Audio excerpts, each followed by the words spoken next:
Asalaamu calaykum waraxmatullaahi wabarakaatu. Kusoo dhawaada Somali Binary Bots. Maanta waa maalinteena toddobaad. Waxaan rabnaa tradekeena toddobaad inaan qaadano. Waxaan rajeynayaa sidii shalay oo kaleeto inaan $300 lacag aan ku darno. Laakiin sidii shalay ma samaynayno, 3 trade aan kala qaadaynaa. Insha Allah taala. Soo dhawaada walaalayaal.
waqtiga inuu nagu dheeraadaa moodaa.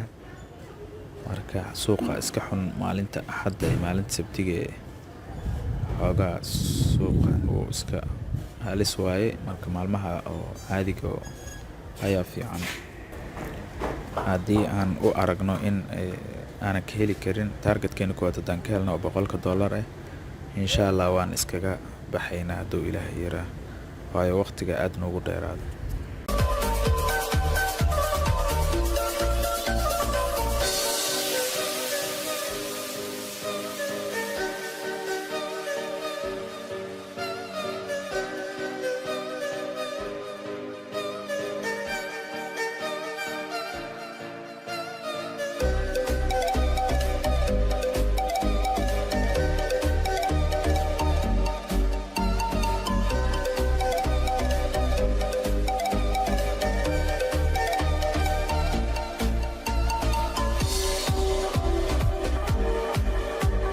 sidaa u jeedaan targetkeena koowaad waan gaarnay.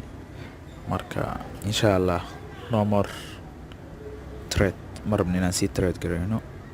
intaan aan kusoo gabagabaynaynaa maanta insha Allah. Assalaamu calaykum waraxmatullaahi wabarakaatu. wixii faahfaahin insha Allah waxaad nagala soo xiriiri kartaan WhatsApp numberka, Telegramka ama Facebook Messengerka. mahadsanidin.